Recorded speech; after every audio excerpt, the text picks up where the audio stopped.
4마리 값을 주라고 하니까 2마리 값만 저희가 2마리 값만 지불했습니다. 처음에 그랬는데 현장 소장님 그분이 우리가 월급쟁이니까 1마리 값만 성의로 드리면 어찌냐고 거기에서 그랬습니다. 그래서 그러면 애기 아빠가 그냥 바로 흔쾌히 그냥 그러시라고 했습니다. 그랬는데 얼마나 한 20일 지나니까 소문이 나쁘게 나가지고 저희는 큰 속값을 받지 않았고 5, 6개월짜리를 저희 임의대로 받은 게 아니고 안동에 직소 관련된 분이 계셔서 그분에다 의뢰를 했더니 5, 6개월짜리가 500만원 간다라고 해서 저희는 그걸 요구했던 상황입니다. 그런데 500만원을 받았는데 20일 지나가지고는 5천만원 받았네 6천만원 받았네 그런 식으로 소문이 났습니다. 그런데 저희들은 소문은 소문으로 끝난다라고 생각하고 거기에 연연하지 않았고 그 뒤로 또 소가 죽었습니다.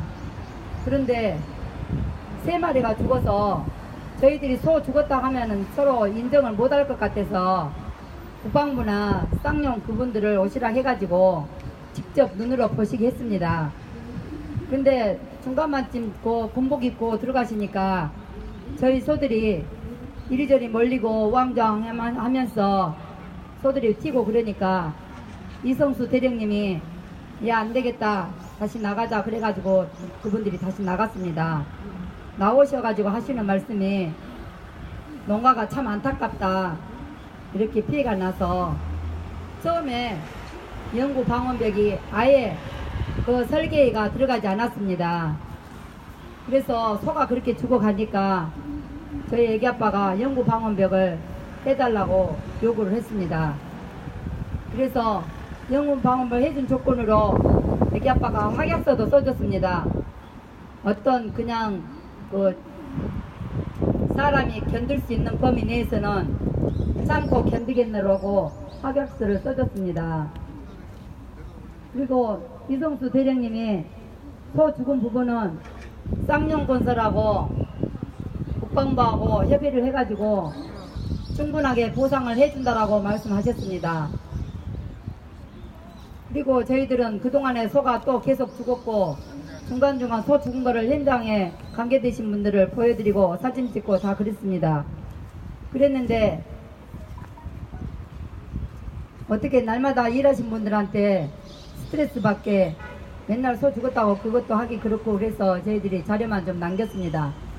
그리고 믿었기 때문에 뭐 지위가 낮은 분도 아니고 그래도 대령 정도 되시면 밑에 직원들을 보는 데서 그런 약속을 했겠냐 싶어서 저희들은 의심 하나도 하지 않고 그대로 그냥 밀고 국방부 그분들을 믿었습니다. 그랬는데 올 1월 달에 창대성 중령으로 직원이 바뀌었습니다. 정동식 중령님을 저희들을 수성을 해보니까 전화도 안 되시고 그래서 알아보니까 외국으로 파견 나가셨다고 그러더라고요. 그런데 창대성 중령님한테 그러면 우리 그동안에 그분이 먼저 우리 집 뒤쪽에 옆쪽에 축사하고 바로 붙은 그 돌산을 작업을 진입로 공사를 하신다 그러면서 그렇게 공사 이야기를 하시길래 그러면 애기 아빠가 그동안에 그러면 소 죽은 부분은 어떠냐고 그 관계를 물어보니까 본인은 그 관계를 모르니까 윗선에 물어봐가지고 연락을 주시겠다고 하면서 가셨습니다. 그런데 이틀 후에 돌아오는 이야기는 그런 말 한 얘기가 없고 그런 약속을 한 일이 없다라고 되돌아왔습니다. 그런데 어떻게 국방부에서 그렇게 민간인들한테 거짓말하고 그렇게 믿지 못할 이야기를 약속을 하고 그랬는지 저희들은 너무 억울하게 당했습니다. 처음부터 그분들이 의심가게 저희들한테 했으면 저희들이 녹취를 하고 서면을 받고 어떤 부분을 다 했을 텐데 준비를 했을 텐데 전혀 그러지 못한 상황이 됐습니다. 그래서 저희들이 협의단도 저희들을 위해서 만들었습니다. 그래가지고 저희 집 때문에 개소문이 담양에 돌고 있습니다. 처음부터 5월 2일까지 해가지고 53마리가 죽었을 때 1억 5천을 요구했었는데 그 캡이 높다고 그거를 무산시켰습니다.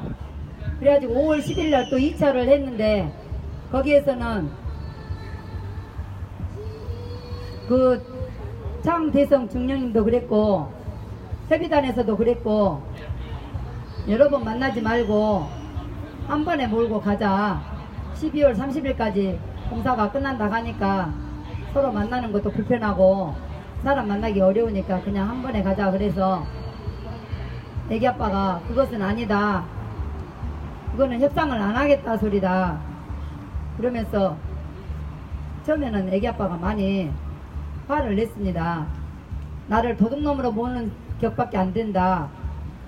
그러면서 했는데 그래도 이렇게 자꾸 만나는 게 불편하고 그러니까 한 번에 가자, 몰아서 가자 그렇게 했습니다.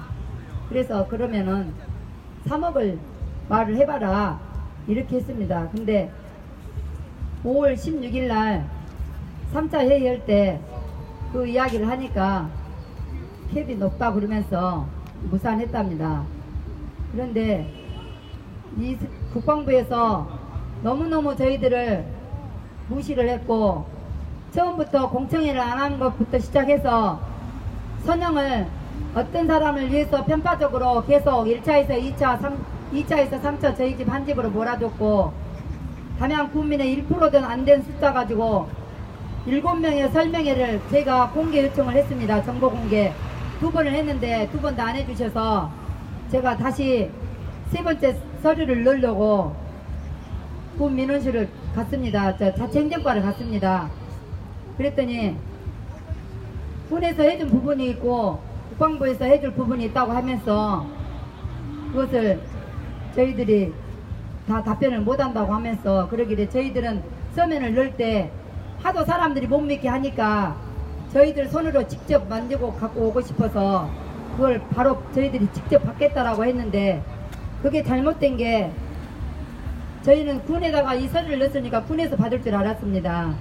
그런데 그게 아니고 용산 그 국방부 거기에서 받아야 될 상황이었는데 용산에서도 말 안 해줬고 담양군에서도 말을 안 해줬습니다. 그래서 저희 서민들은 그런 부분을 모르니까 계속 안 됐다라고만 생각하고 다시 3차를 제가 넣으려고 했습니다.